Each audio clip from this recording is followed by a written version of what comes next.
Hindi ka namatay agad. Dahil walang hustisya doon. Dad?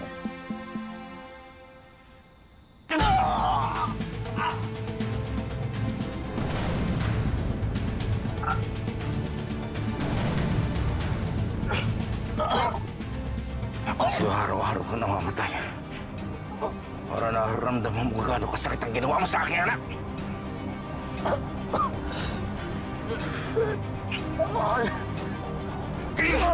Sana usigin ka ng konsensya mo hanggang sa huli mo hininga. Sana magdusa ka habang buhay.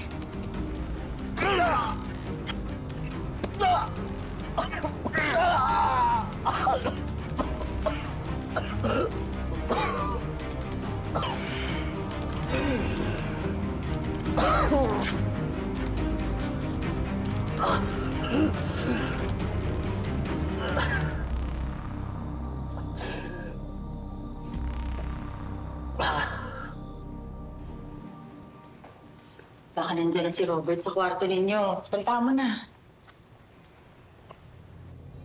Kapal talaga ng mga mukha niyo. Nandito pa talaga kayo sa bahay namin! Bahay ito ni Robert. Asawa ko, kaya may karapatan din ako dito. Sinira mo na ang karapatan na yan nung pinatulan mo ang asawa ko! Gina, please.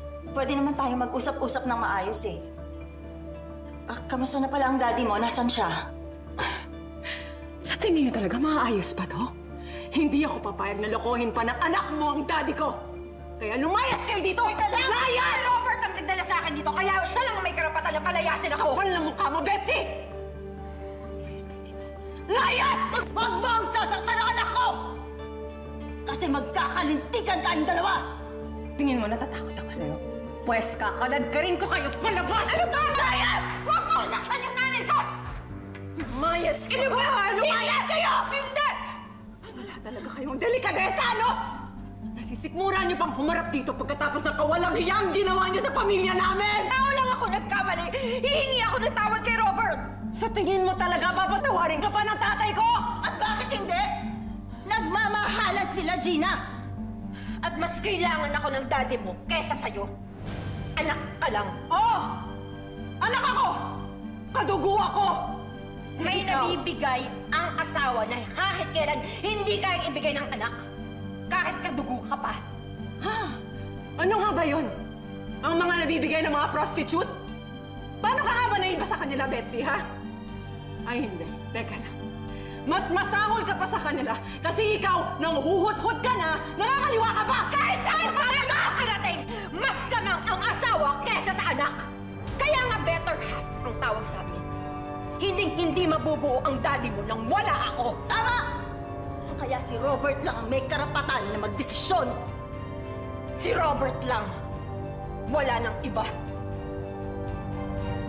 Dad!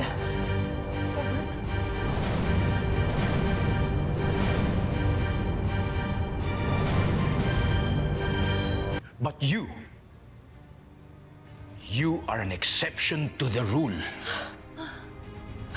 Walang kasing sama ang ginawa mo. Hindi lang isang pamilya ang sinira mo, pati yung buhay ng aking apo dinamay mo. Ano mo ikaw? Kung ibang lalaki sana ang pinatulan mo, papapatawad sana kita. Pero yung asawa ng anak ko, isang pamilya lang tayo rito. Isang pamamahay tayo rito. Anong klaseng asawa ka? Anong klaseng babae ka? Ha? Anong klaseng tao ka? Robert! Lumayas na kayong mag-ina rito. Ayoko nang makita ang pagmumukha ninyo. Sige na. Magsilayas kayo! Alis! Robert, please! Sige na, wala kang hawakan! Alis tayo! Sabi to, Robert, please! Robert, please! Wala na kayong aasahan sa akin. Wala na! Wala na!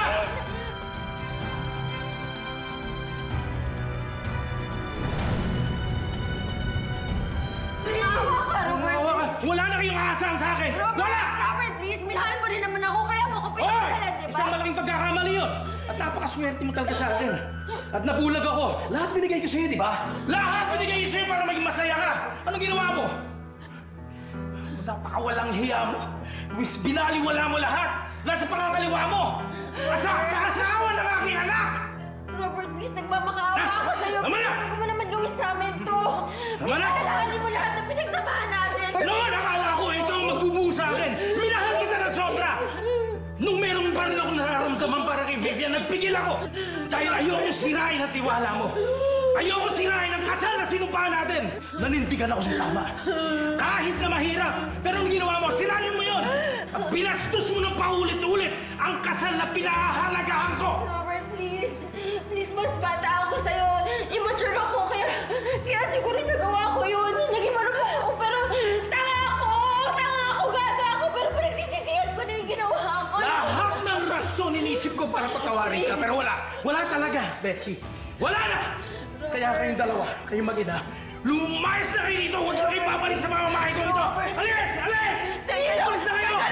Teka na, Robert, baka naman kasi ako yung gamit namin. Nasa taas pa yung gamit namin. Baka pwedeng kumuha kahit konting gamit lang, konting damit lang. Lahat ng meron kayo galing sa akin. Pero sige, kung gusto kunin, kunin yung lahat ngayon. Dahil pera lang naman ang gusto niyo sa akin, di ba? O ito pa. Ito pa, lahat yan. Kunin niyo na. Kunin niyo na. Tamputin niyo. Nay, tara na. Sige, lumuhod kayo dyan. Tamputin niyo lahat ng pera. Kukunin ka na. Pagkatapos yung makuha lahat yan, wala na akong pwede ibigay sa inyo. Nay, tara na! Lumayas na kayo! Lumayas na kayo! Dali ka lahat ng pera! Baka mukhang pera! Sige na! Tara, Nay! Layas! Sinabi ng tara na! Lumayas na kayo! Layas! Layas! Layas! Layas!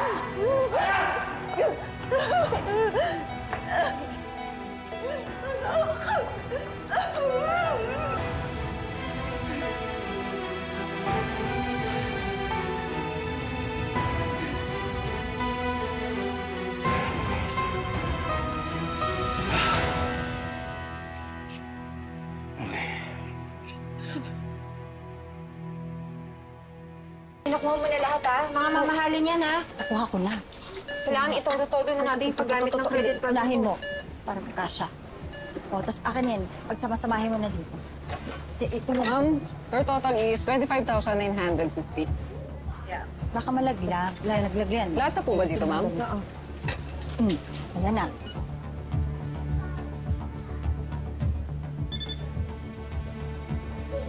Ma'am, may iba pa po kayong card. Bakit? Decline po eh. Anong decline? Alam ko yung limit na yan.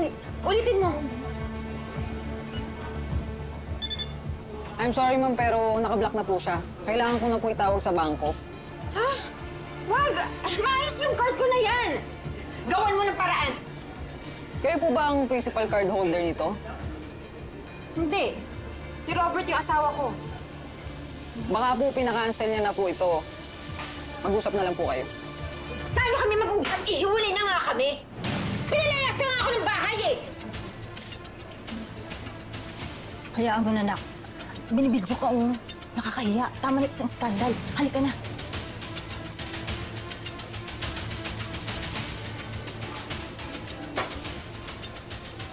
Alam ko na yan. O, bidyo pa kayo dyan. Tapos na, eksena! Gusto ko magdemanda, attorney. Gusto ko silang gantihan. Anong kaso ang pwede ko isampalaban sa asawa ko at sa kabit niya? Concubinage is a criminal offense under Article 334 of the Revised Penal Code of the Philippines. Pwede mong kasuhan ang asawa mo together with his mistress as co-principal or accomplice. The thing is, hindi to madaling i-prove. Inamin niya na lahat ng kalokohan niya sa akin. May video pa yon. At nag-trending pa sa social media. But we cannot use those videos as evidence. Kasi walang consent from the people involved doon sa video. So, anong ebidensyang pwede kong gamitin laban sa kanila? Binahay niya ba yung kabit niya? May pruweba ka? Wala. But I know. May nangyari sa kanila sexually. That I know for sure. Yan, pwede yan. But, sexual intercourse must be in a scandalous circumstance. Like for example, nahuli mo na may ginagawa sila mismo na sexual act. Wala pong ganyan. Pero inamin niya sa akin lahat.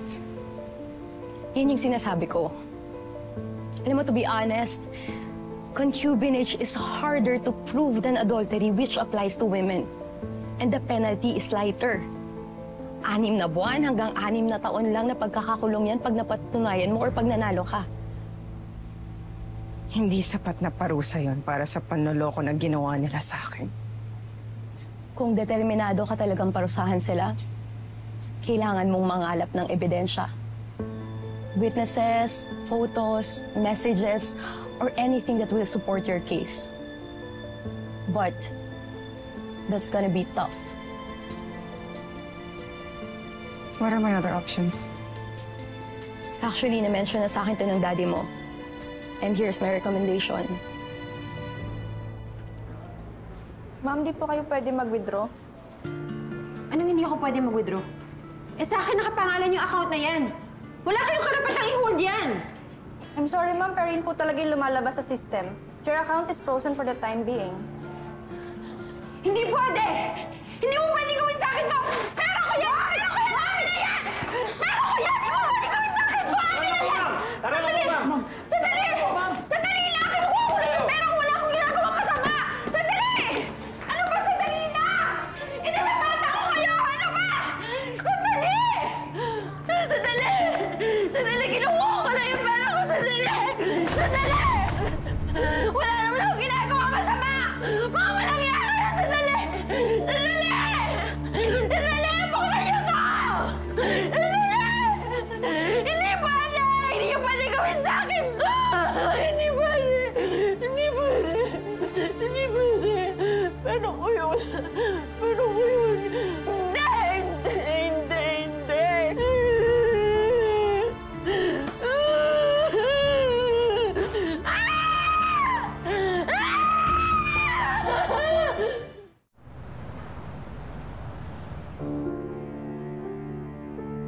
Di ko naman kasi maintindihan sa asawa mo. Binawi na lahat. Kulang na lang pati kaluluwa mo. Hindi ko na alam yung gagawin ko na eh. Eh, hindi ka naman pwedeng basta na sumuko. Asawa ka pa rin niya. Legal yung kasal niyo. May karapatan ka. Kahit may prenup kami. O hindi ko alam kung paano natin ilalaban ang karapatan mo. Konsulta tayo sa abogado. Kung kinakailangan na magreklamo tayo sa Senado, gagawin natin. Sige, Nay. Ilaban na natin to. Total, nandito na tayo. Hindi ako papayag na wala akong mapapala kay Robert. Ayoko maging kawawa at talunan.